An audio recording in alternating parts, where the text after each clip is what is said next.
إله إلا الله إله الأولين والآخرين قيوم السماوات والأرضين ومالك يوم الدين الذي لا فوز إلا في طاعته ولا عز إلا في التذلل لعظمته ولا غنى إلا في الافتقار إلى رحمته وسبحان من سبحت له السماوات وأملاكها والنجوم وأفلاكها والأرض وسكانها والبحار وحيتانها وكل حي وميت تسبح له السماوات السبع والأرض ومن فيهن وإن من شيء إلا يسبح بحمده ولكن لا تفقهون تسبحهم إنه كان حليما غفورا وأشهد أن محمدا عبده ورسوله وأمينه على وحيه وخيرته من خلقه وسفيره بينه وبين عباده المبعوث بالدين القويم والمنهج المستقيم أرسله الله رحمة للعالمين وإماما للمتقين وحجة على الخلائق أجمعين أما بعد رب سألناك الخير في الدارين بفضل ربك يا قاهر الكون رب سألناك الخير في الدارين بفضل ربك يا قاهر الكون بسم الله الرحمن جدين جل قبده دبيك يا مقا ربي تنبنده الحمد لله قالت قلبده كنور فوان إننا كني فدده وفين بيك ربي نفقر قارسي فده أكا نبلا في سوير كوتا سفده أكا ولين نقف رحمة ساقده سيرا وحي ردين سنبال مده قالني كان ساتي بالمي قوتده الرسيرا دبجو فمرتي فده قروا تنجل كبين دروا بفده قروا تنجل كبين دروا بفده ويبلو مرا يادو متا فده أكني تفوفون قافي جواب فده قباب سنسيرا تجتر كام فده أفاني نلي تاتوكو قابو كفده همهم لقوتي تسيفتش قاده رسولكو ردي رحمة بو فده علي صحابو تاتابيتان فده مؤمن توتون السلام عليكم ورحمة الله وبركاته وبليين إسلاما خا الدنيا رجرتان هندنو سلاما نخي يخوني رابوك بكا جرتانيت جاللا في خبجان سنيك أبو وجين سناقي سوني سنينجا رمضان الراكم جرتان ججبا ودلما خدتك مكانا انجي نجرا هنغن وافي خانا جبادا خيستو خرنم بودا خيست خداتي سنجبادا دعايتي سنجبادا بوينسا خيسن جبيسا حقاف دابدا ربي ورى ليلة القدر هل كان هندج آلو هل كان ملكين اتأركم تسان ورى أركت ربي سناتاسيس ورسو مناجر تنيفي ربي جتشا إبادة غنما غلغلت تجرتن هندينو بلين كي يخورم وداكن كريستيانا في واقعي فتا سلاما نخي يخورني رابوك إلا فجرتني تسناغو لما جمادا تقفا BBC نفان رومودا دولا أمانتي إسلاماتي في جما هرار غير غيس ما فيسي ستجتو راين قد دفع لغا سومنا خيسة دبچوني في حق أفيتي في دابچون سومنا نما فرسيستو فان سومنا تنينجرا سنيفو حق أجرورا لغا جرورا دبچو برباچي سايچو دولا ديما جرا دولا قبينيا خينيا لامشي سوراتو ديما جرا دولا أمانتي تينيا بلي سوراتو ديما جرا BBC نفان رومودا دولا جرا دولا خنا بلينان irraa dubbanna kana keessa ergamtootni waan kana kay bobbaasuudhaan hojjechaa jiranis ni jiran hundumaa irraa dubbannaa jechuudha qoosaan hin taatu jimaafdhaa fi ijaan qoosuun numan taane yaadda invite share naa godha naashidaa raayyaa abbaa mancaa ustaada keenya jaalatamaa fi kabajamaa kanaan gama sagantaa keenyaa ceenaa yaadda دعائي كيسنا يا ددا أن الله نسني يا ددا إن شاء الله بسم الله الرحمن الرحيم In the name of Allah, the gracious, the most merciful.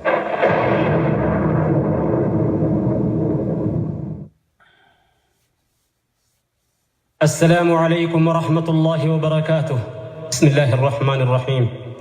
الحمد لله الذي هدانا للإسلام وما كنا لنهتدي لولا أن هدانا الله وأشهد أن لا إله إلا الله وحده لا شريك له وأشهد أن محمدا عبده ورسوله أما بعد يا ربنا سكرنا كما جوبي يا لماني رحمة ما كيسناني نملك هسي دنيا دين يا ربنا سكرنا كما جوبي يا لماني رحمة ما كنكيني نملك هسي دنيا دين وأول بسم الله مكاكيت جلكبي وانا تي قلبك يا انا كسران كتبي نعمتنا ترجمت سقلي داللبي عرب كوناتي سيونا كيرا ددبي غرغار سكي ابددين يا دتيكو كتبي سيكا ددي تنجل كبي نغرغار يا رحماني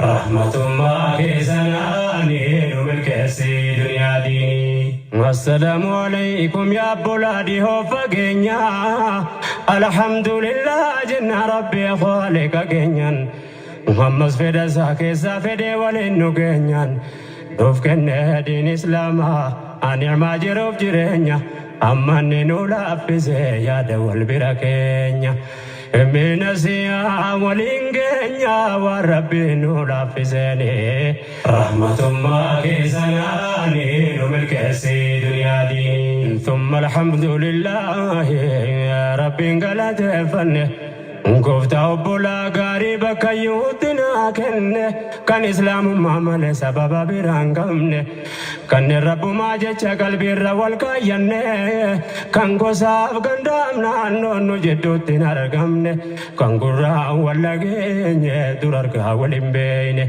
ان كاول بين سولم بين سربنا تيسندساني رحمة ما كيسناني نملك سي دنيا دين نفكني ربيكو بلا نسمتو كان كنتا يادو دبدكو يافتو كركو بلوك يا كرايون نغافتو اوانا جدون كبو ربي سنا جالتو إلهين كوتي كوفي جلسينا كايتو ربي سنا مررفتو آمين جدا دكيسني رحمة ما كيسناني نملك سي دنيا ديني له الحمد والشكر ومسنافا السلام عليكم ورحمة الله وبركاته وبليين كي يخسلاوا الدنيا رجل تنودينو الردي بي سلامني خي يخواني رابوك إلا فجر تنتسناغو ناشداس لا أستاذ رايا خانت تديسي بريدا دائرو قبنو أني سمانو السنة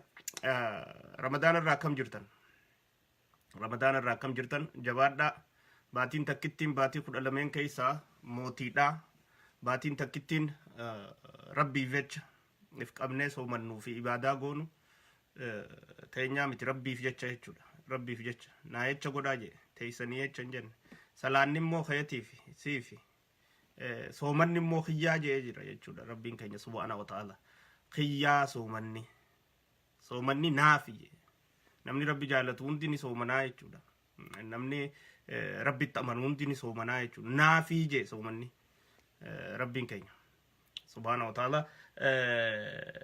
سلاني مو سيفي جي سي so سلاني خينيا سومني قساتي إسايتش سومنا سنيفو ورّي سومنا جرتنون دينو جبادة إبادة جبيسة سومني كن سومنا نياتاني في غغب سنيمتي سومنا نياتشي سنيمالي سومنا نياتاني متي سومنا فرطاني متي سومنا خنتاني سومنا خنتاني سومنا خنتاني سومنا فرطاني متي سومنا خنتاني نخنتاني سومنا نما نياتشي سني دبا غرغاراني akkasitti oofan jechuudha soomanni kun akkasitti deema laalla vice versa ta barakaan baatii kudha takka wajjin faalla deema soomanni baatii kudha takka ifti ooftaa baatii tanammoo baatii nyaataati miti baatii nyaataa osoo hin ta'in baatii nyaachisani baatii fudhatan osoo hin ta'in baatii kannatan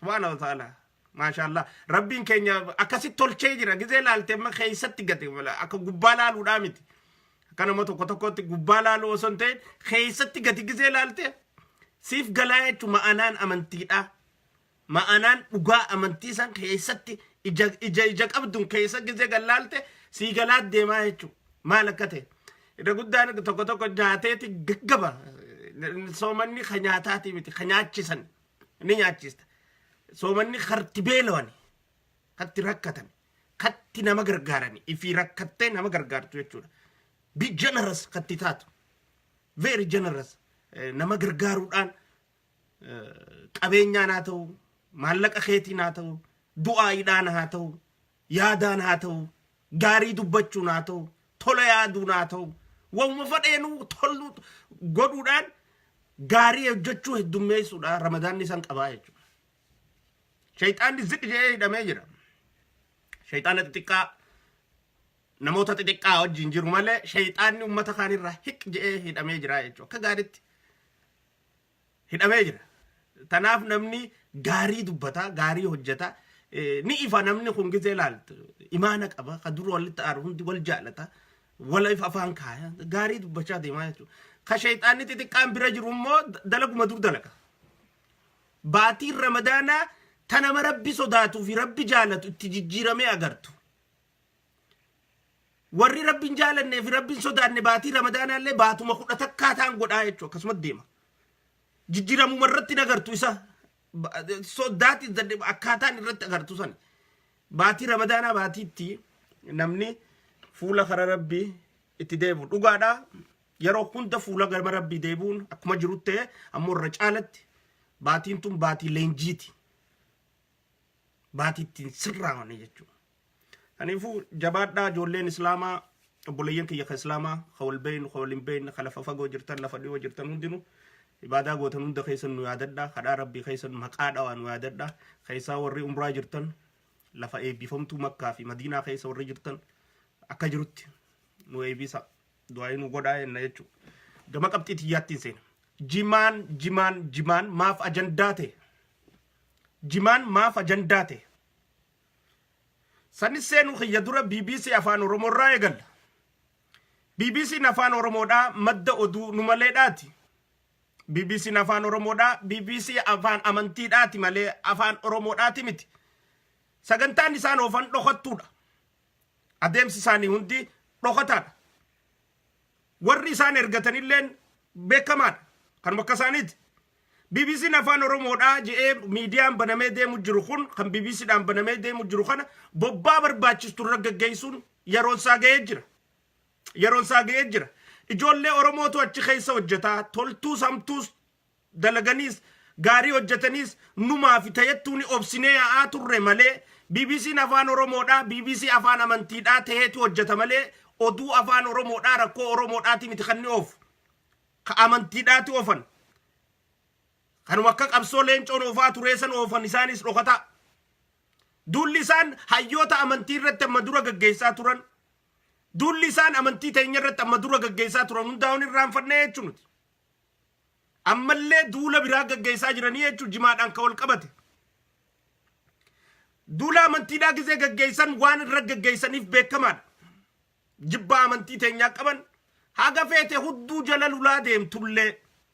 Haga feete isaan jaalattullee ani jennee bar kitaaba rabbii jee haguma feete yoo jala isaan jala ceetellee hanga xurii qeensa jalaa sin amanan sin jaalatanii isaan haguma feete gorora yaasaa fi ooltullee sin jaalatanii ani jenne kitaaba rabbii jee jechuudha.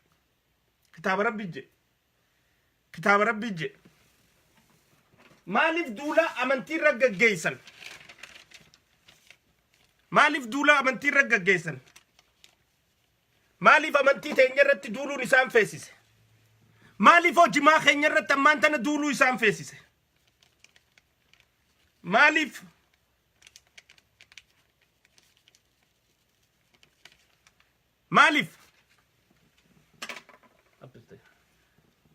Maaliif feesise?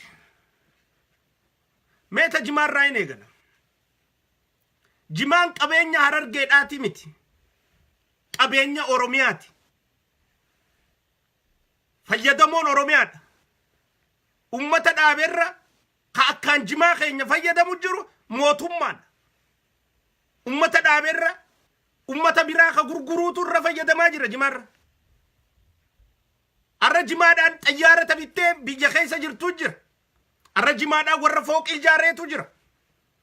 Arrajimaadhaa warra hiyyeessa meeqa nyaachisuutu jira. Arrajimaadhaa warra waan meeqa hojjechaa jiruutu jira jechuudha. Jimaan qabeenya keenya. Jimaan diinagdee keenya. Jimaan Harargee keessaa fi lafoota biraa keessa taameeru abbummaadhaan Harargee keessa taameeru malee galiin jimaadhaa fayyadamoo karraa godhu jiru Itoophiyaa guutuudha. Maaf Harargee jimaa Harargee kanarratti bobba'uun feesisee maafi teettoo gulaallu. Harargeen lafa hiyyeettii qofa taatee akka deemtu barbaadama. Harargeen lafa kadhaa qofa akka taatu barbaadama. Ani nama jimaa qabe'ee makiinaa garagalche nagarre. An nama jimaa qabe'ee haadhatti ida'amee nagarre. Nama jimaa qabe'ee obboleettii ulfeesse nagarre. Nama jimaa qabe'ee ollatti mana cabsee jaartii namaa gudeede nagarre. Nama jimaa qabe'ee tuubboo bishaanii keessa karaa makiinaarra rafee nagarre. Nama jimaa qabe'ee masgiida rabbii irra fincaanee nagarre. Yookiin cheerchi irra fincaanee nagarre. Nama farshoo dhugee tuubboo keessa ciisu arke immoo. Nama farshoo dhugee haadhatti ida'ame dhagee. Nama farshoo dhugee obboleettii ulfeesse arke. Nama farshoo dhugee makiinaa garagalche arke. Farshoo dhaadheessaa maaf jimaa balaaleeffachuun guddachaa deemtee jettee yoo kalaaltu taate arrallee ajandaa jimaadhaa fi farshoodhaan ilmaan Oromoodhaa walafaan deebisan uummachuurraa barbaaduudha. Tokkoffaan warra farshootan akka nuti jimaa jaalannu kana jaalatu jira. Warra farshootan akka nuti jimaa jaalannu kana jaalatu jira Oromoo keessa. Warra haraqee kana akka nuti jimaa kabajnu kabajuutu jira. Warra biiraa kana akka nuti jimaa kabajnutti laalannutti biiraadhaaf haraqeedhaaf xallaadhaaf xajjiidhaaf anaannatutu jira. Warra jaalatu jira. Warra aduun irraa gad seenuu baatte waan kanaan ijjin banamneef jira. Keenya keessaan jala badeellee ni jira. Ni jira. Ni jira. Ndaw warra magaalaa if godhuudhaaf jechuudha. Beeta gowwaa magaalaan geessina jetti Oromoon gowwaan magaalaa yoo dheete tokkootu beeta naggadee xiqqoo maallaqa harkatee Finfinnee tana ol ba'e. Finfinnee gisee ol ba'u Finfinnee irratti Waabishabellee hotel ta'ettu takkaa jira katabbiin Waabishabellee hotel ta'ettu takkaa jira gaafas. Waabishabellee hotel kayyattu kanarra dhaabbateeti takka inni magaalaa ol ba'e ifaa Waabishabellee hotel maqaan Waabishabellee hotel jedhu kun fidalaani ifaan ifa. Kiyyaan kun baadiyyaarraa dhufe umaan beeku maallaqa qaba maleedha. Ejjee laaleeti ganda isaaniitti gaam ifaan jiru haalli beekamaadha. Waan gizee ifte bii gizee ifte wal faraqa sheen gizee ifte laalee magaalaa usaarraa kaka'e jechuudha. Afaan Oromootiin gurbaan haasa'uu dhiisee waa barraachi bii barraachi shee barraachi jechuudha. Waa barraachi bii barraachi shee barraachi gartaa boo jeen jechuudha gurbaadhaan. Waa barraachi bii barraachi bara inni amma magaalaa usaati. Aboo wanti irratti tolchanii faraqa iftiiti kootu jee akka magaalaa keessa ture kun fuudhee deemeen jechuudha. Nama keenya ka magaalaa barbaadutu jira. Magaalaan tun illee namarraa bareedduu qabdi. Nama tokko irraa bareeddu. Namarraa bareedduu qabdi. Magaalummaan tunu nama hundarraa bareeddu. Namarraa bareedduu qabdi. Dubbiin jimaa immoo ija teenya nuti nu biratti. Namni jimaadhaan dhufe kamaatii jimaarra rarraate lubbuu meeqaatamiitu jimarra rarra'ee jira nu biratti. Mana meeqaatu ifaan jimaadhaan ifaa jira. Garaa meeqaatamiitu jimaadhaan guutamaa jira. Galii jimaatiin. Daa'ima meeqaatamiitu galii jimaatiin barnoota Finfinnee barachaa jira. biyya alaa barachaa jira. Warri jimaa naggaduu fi jimaa nyaatu nuti jechuudha. I'm proud. Ummanni keenya abbaa jimaa ta'uudhaaf I'm proud. Yes. An ummanni keenya jimaa raabsuus, biqilchuus, qama'uus, gurgurachuus haala wasaalan itti fufaan jaa jechuudha. Itti fufaa. Jimaan fadhii nama dhorka warri jee yaadu jiraannan. Duraanuu fadhiin qabdu ati.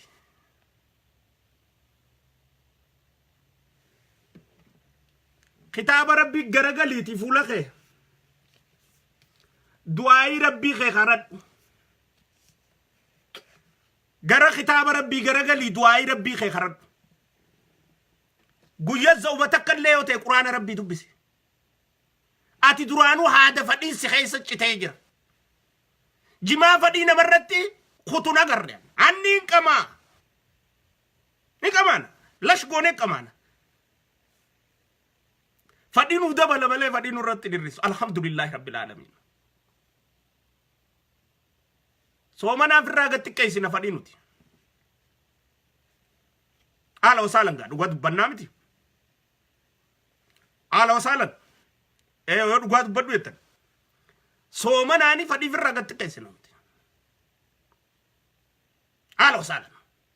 Akka gaarii qamaanee haga akkanatti hurkaa bareedduu siqee fakkaattu tana baasnutti lash goonaa jechuudha waan goonu.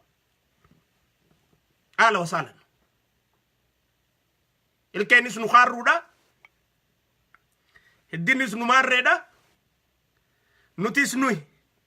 Kaduraan fadhii tanarratti rarra'ee dhiibbaan fadhiidhaa rakkoo ra'ee jala osoo deemuu hoolaan si dhiitteef. Akka feetes si taphachuu dideef. Osoo harree jala deemtuu harreen si dhiitteef cidhaan keessa si deemuu diddeef. Osoo dhagaarra teessuu akka fedhetti oowwi dhagaadhaa wanta keessa qancarseef jimaa sababan godhatinaa jenna jechuu nuti. Yoo rakkoo fadhii qabaattan ka biyyaalaa jirus dhaqaa biyyaalaatu jirtanii haakima. Haala wasaalan dhaqaa haakima. Ka biyya keessa jirtanis dhaqaa haakima. Fadhiidhaan waan waliidhatu takkan qabu jechuudha. Haraamii ta'ettuuf nama halaal beekuutu haraam irraa haasawa. Anna biratti halaal beekuu qabda dura haraam irraa haasa'uudhaaf. Namni halaaluu hin beekne haraam irraa haasa'uun irraan toltu. Yoo gowwaa taate malee. Yoo dayyuusa taate malee. Yoo dayyuusa taate malee. Yoo gowwaa taate malee.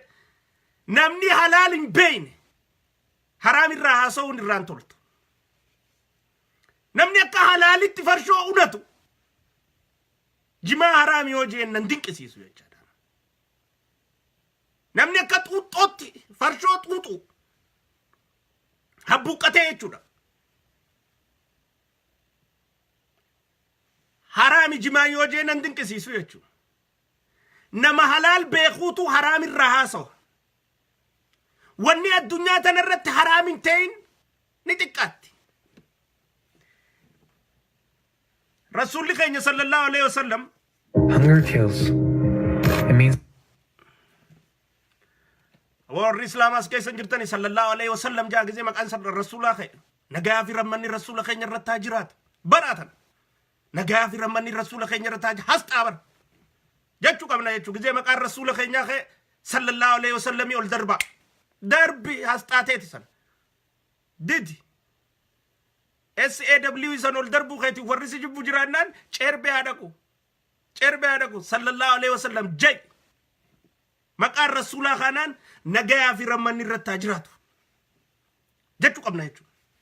Amma wanni haraam ta'in hin jiruu ni xiqqaata. Nyaanni haraam qaba. Nyaannummaan silaa halaalu haraam qaba. Akkamitti haraamii sittiin dhufaa jechuudha. Aannanummaan dhuynu kunu haraam qaba. akkamitti haraami siifin itti dhufaa jechuudha.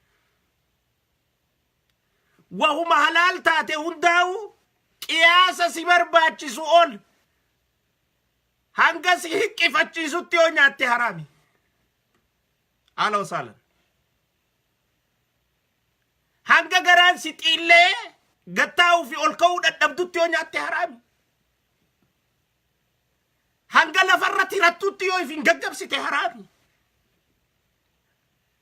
Nyaataa'u qixa beela sirraa dhoorkitu nyaadhu malee, qixa quuftu nyaadhu malee, qixa nyaanni san si miidhutti nyaatin jaalala. Quraana Rabbii jira. Qixa warra tokko nagarree haarra malee lafee nagarree jee haakima geessanii jira. Nama nyaanni dhukkubsee haakima dhaqu jira. Nama nyaanni dhukkubsee haakima dhaqu jira.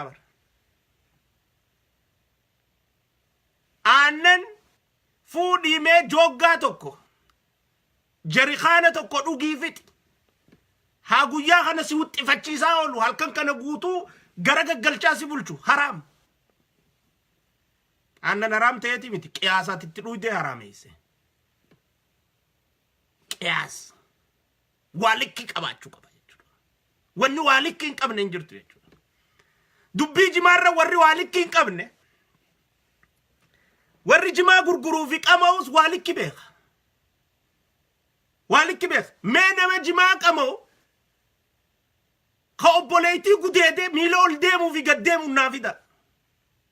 Jira hin jiru.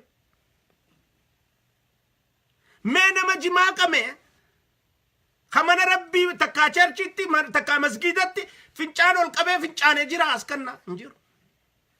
Ka firra fincaanee yoo jira firratti. Hin jiru. Hin jiru. Hin jiru. Mee jimaa kana nu beeksisaa jee dhalaa qaama qullaa butaan taafi wanta qofa xuutmayaashaatti kaanii jimaa kana qabachiisanii advertisementii dalaguun jira. Hin jiru. Hin jiru. Intaluma qaama qullaa wixxilibsii fi maalpaantii fi xuutmayaashaa qofaan jimaa qabachiisanii advertisementii dalaguun sanu haraami beeka jechuudha. Ummanni jimaa qabu. Ish nurraa oofaa jaan jechuudha. Boo maali wanti nurraa dabarsaa bakka tana? Chaanaala kana nurraa jijjiiraa. Diishiin dilli akkasitti mana gubbaa dhaabbatu madda galii keenyaa ka jimaati jechuudha. Imaanni keenya guddachuun, ibaadaan teenya guddachuun, masgiida baay'ifachuun madda galii teenyarraa.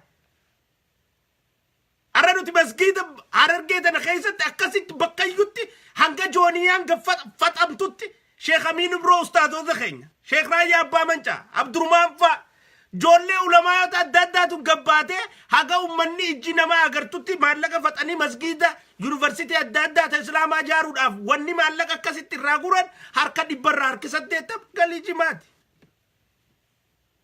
Tanasi dhorkuu yaa'anii jechuudha. Galiin jimaadhaa hagam takka amantii teenyaa'u masgiida Rabbiitiif afata godhu, masgiida Rabbi sammaa godhu, sadaqachuu, makiinaa bitachuu, mana jaarrachuu, kabeelee nyaachisuu, kadhachuu dhabuu, joollee fi alatti ergachuu, ala qaraasifachuu, Finfinneetti private school qaraasifachuu, Finfinneen mana jaarrachaa ka jiru warra jimaa qabuu fi warra jimaa gurguru. Harargeerra. Warra jimaa gurguruutu warra jimaa qabuu fi qama'uu fi qabuutu irra guddaa.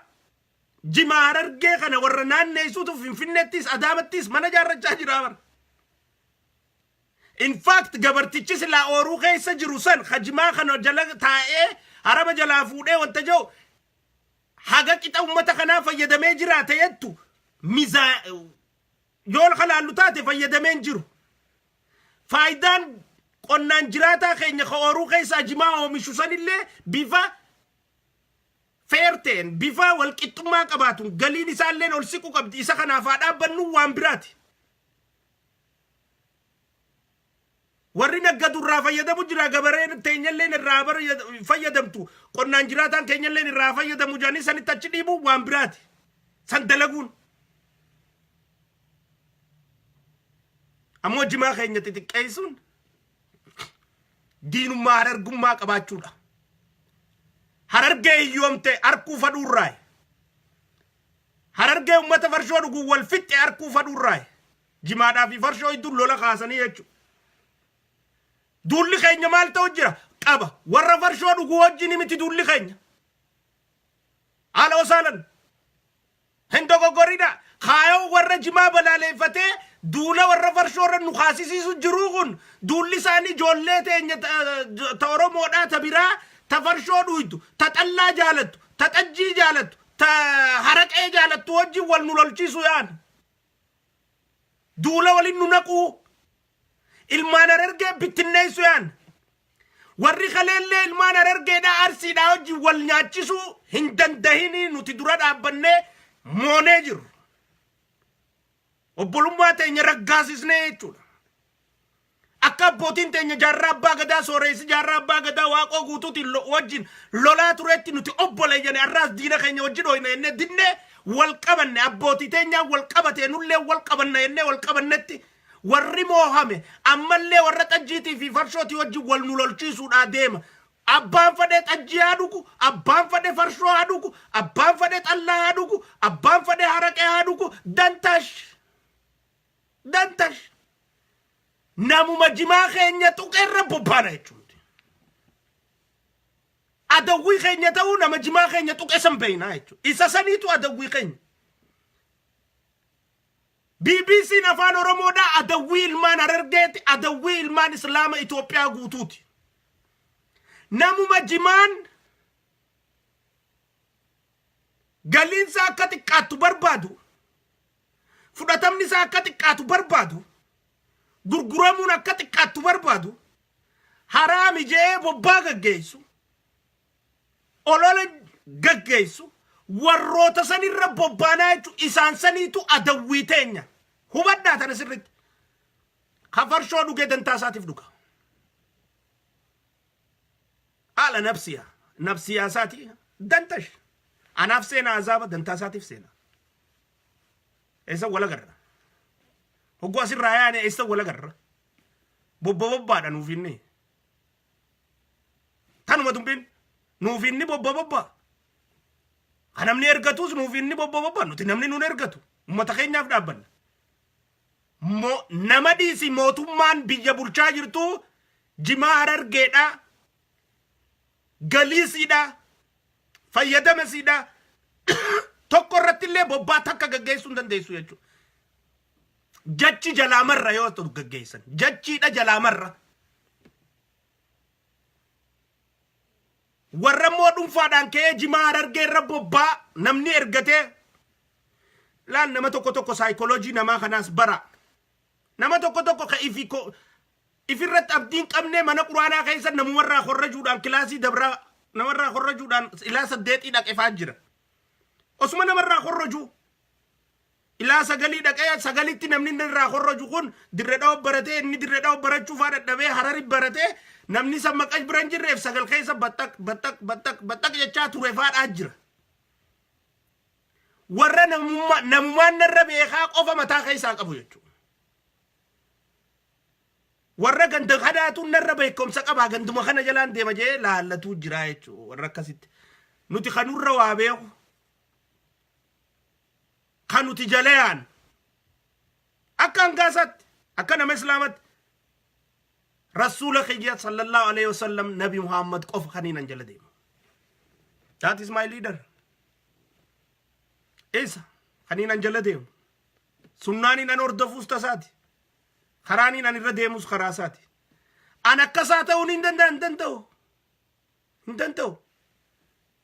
Naaf inni tokkoo miti. Nin kajeela yaa Rabbi Khiyya. Dandeettii isaa kannite san, obsa isaa kannite san, beekumsa isaa kannite san, yaa Rabbi naafillee naa kan nin kajeela. Ani isa ta'uu immoo hin danda'u. Karaan irra yaa'an hin jaamne quraana irrattis isa jala jechuudha. Ta amantii tana. Ta sanii alaa, ta siyaasaa addunyaadhaa.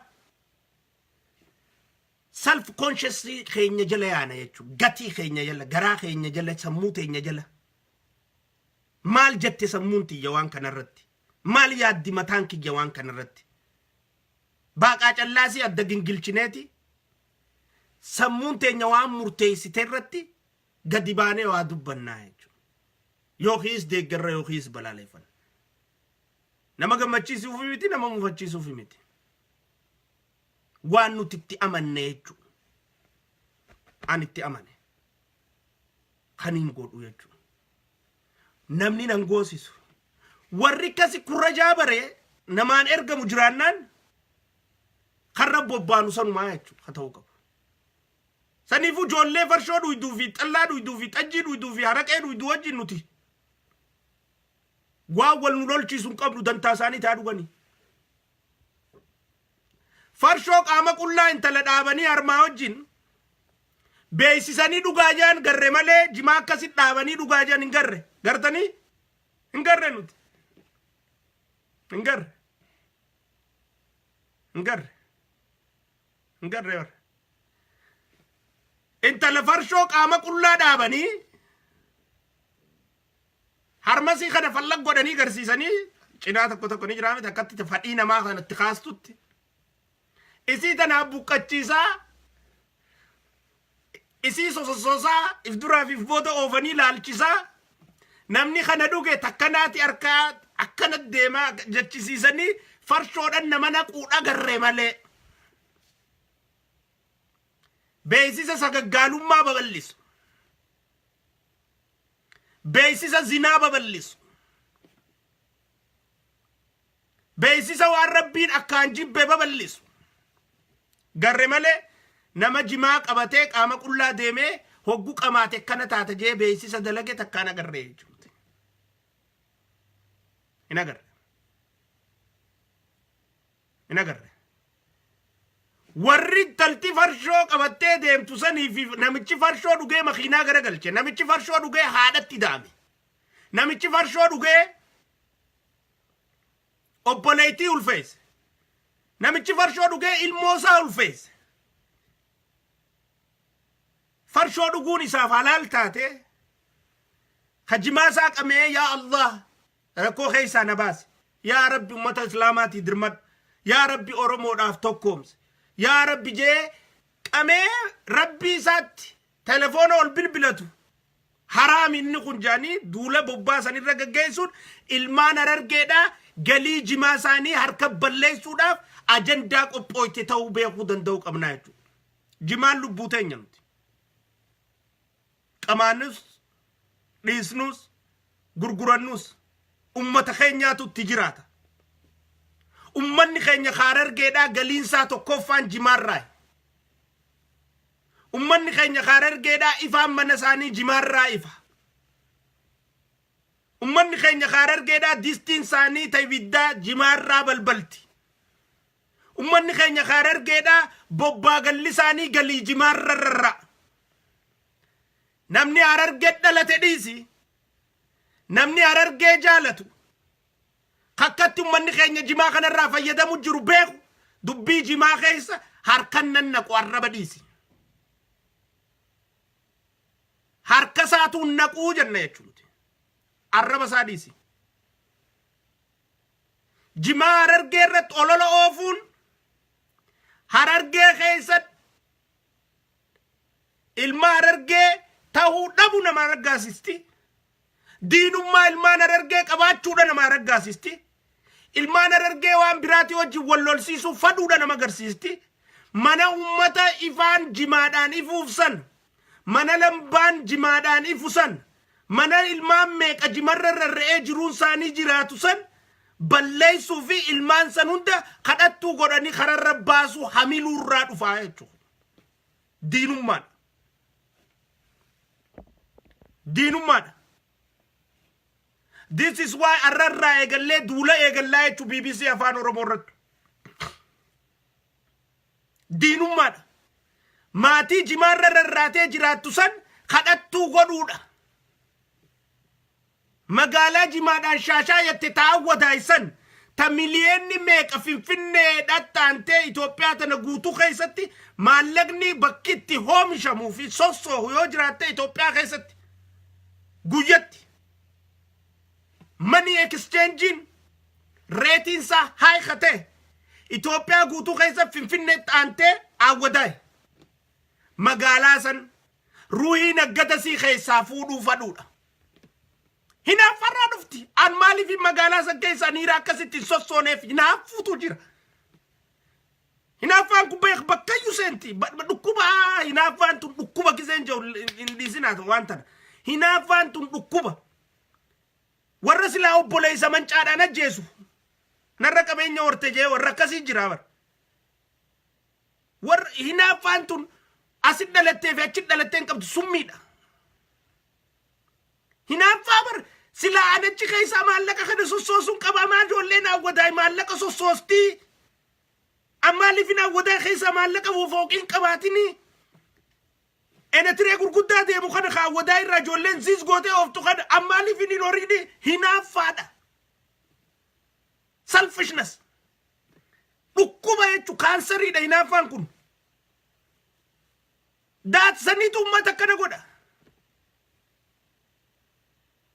Hinaafaatun ummanni firraa beeku qabaa adawwiin teenya warra waan kana gaggeessu jechuudha. Warra jimaa kanarra duula oofu.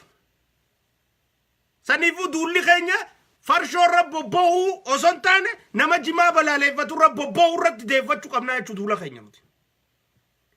Farshoo ka dhuguu jiruu miti kan irratti bobba'uu jiru.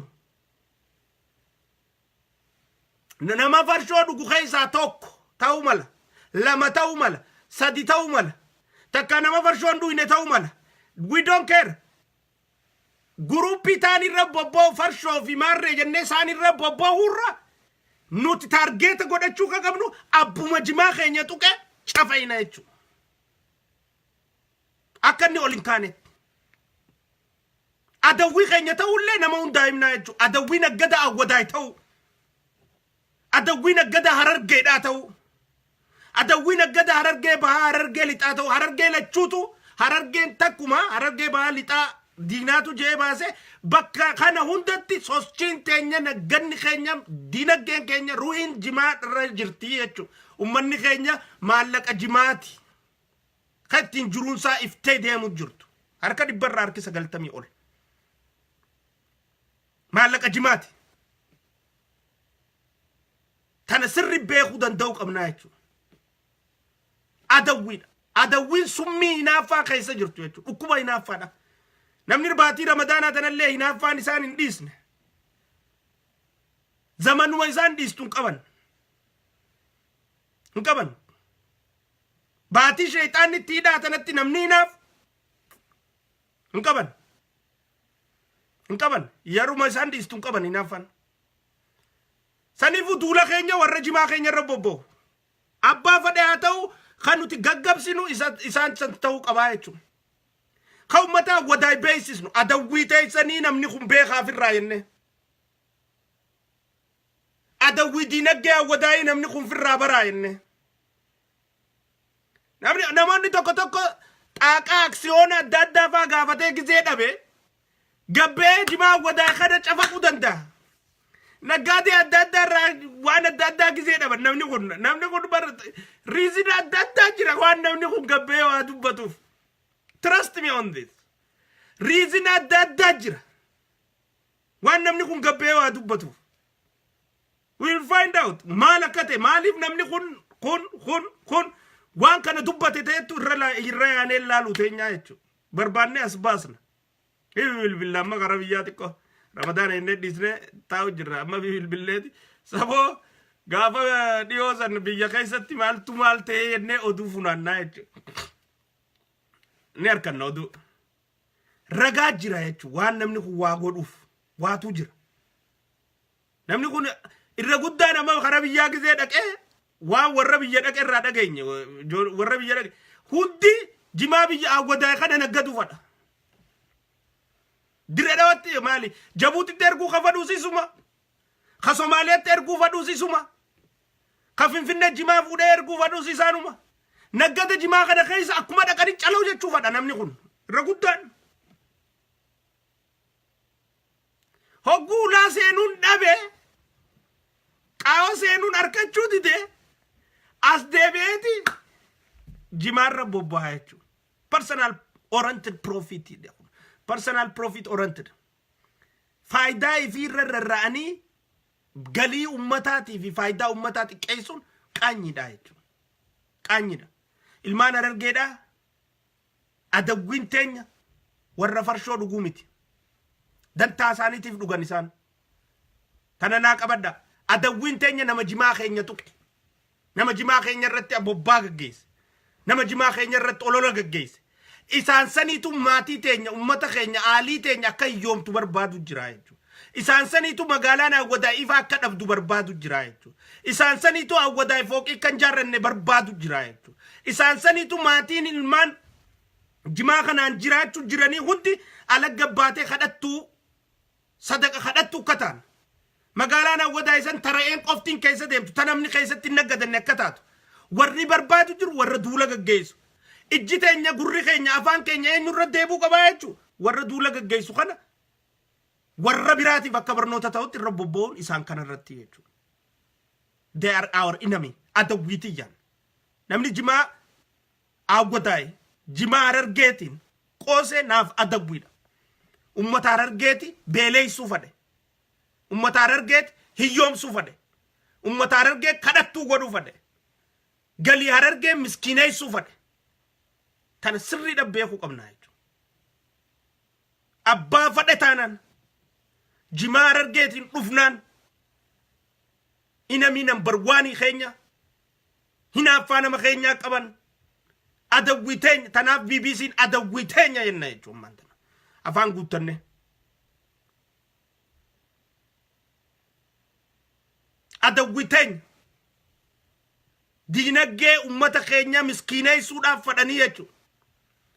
Ummata keenya kadhattuu godhuu fadhanii jechuudha. Ummanni keenya akka nagganni irraa dhaabbatu barbaadanii jechuudha. Magaalaan Awwadaa hiyyoomtee tara'ee fi hoolaan qoftiin keessa deemu.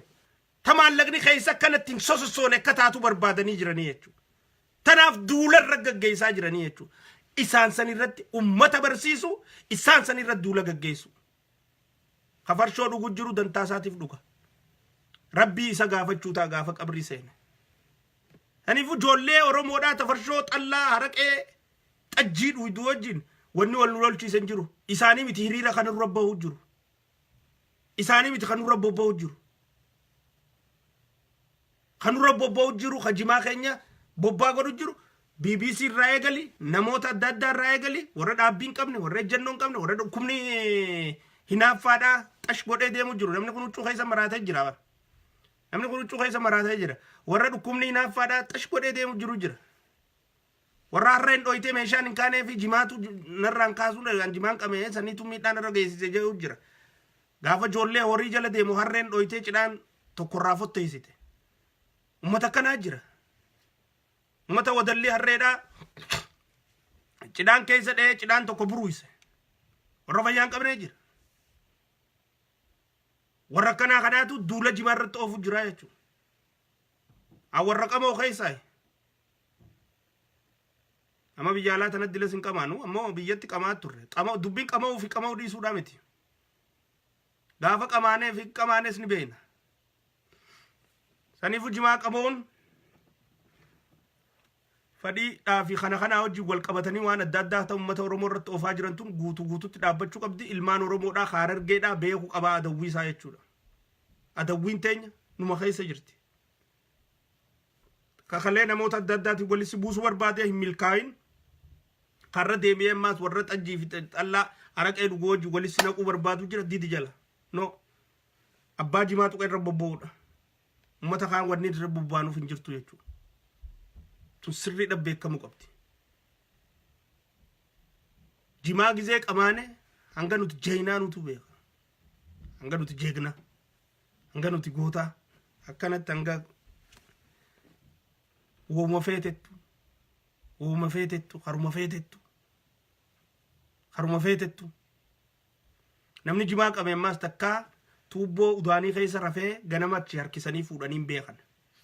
Nama jimaa qabe takkaa firra fincaanee if najisee firra fincaanee karaarra jijjigaa ganda girgireessaa galeen beeku namni jimaa qabamu naamusaani zikrii isaa dhawachaa kottee isaa xiqqeessaa kara mana isaa deema yoo ollaallee ta'a duula jimarra gaggeessitan dhaabaa isiniin jenna jechuudha warri duula jimarra gaggeessaa jirtan duula jimaa dhaabaa isiniin jenna jimaan ija teenya ta Harargeedhaati annama Harargeedhaa dhiisi nama Oromoodhaa hajimaarratti duula gaggeessu garraan inni san Oromoodhaa mitiin jedha namni Oromoodhaa qabeenya Oromoo irratti duulan gaggeessu Mallas Zeenaawiin gaafa lubbuun jiru jimaa Harargeetti gaggeeffamu kana maaliif hin dhaabsisnee yennaanii yoo fadhan Tigraayitti jaanii ni beeke yoo fadhan akka kookaatii fi Sprite'itti cunfanii kaampaanii itti tolchanii haa gurguranii hanga galii biyyaa galchetti hangatti jiraatanitti hanga isaan miidhutti hin jirretti ati kana miidha jettu irraa dhaabbadhu malee wanti san badaadha jettee duula irratti hin gaggeessinii jeeni jechuudha uummata isaaniitiin yoo dandeessan isinis tiinii tana fuudhaati jeen jechuudha tiinii tana fuudhaati juusa jijjiiraa waan feetanii jijjiiraa addunyaa irratti akka gurguramtu taasisaa jechaanii ture jechuudha tana sirri beekamu qabdi jechuudha sirri beekamu qabdi saniifuu jimaan qabeenya Harargeeti jimaan jiru Harargeeti namni jimaa rabbobbaa gaggeessu kamuu Oromoon kamuu adawwii Oromoodhaati isaatu Oromoo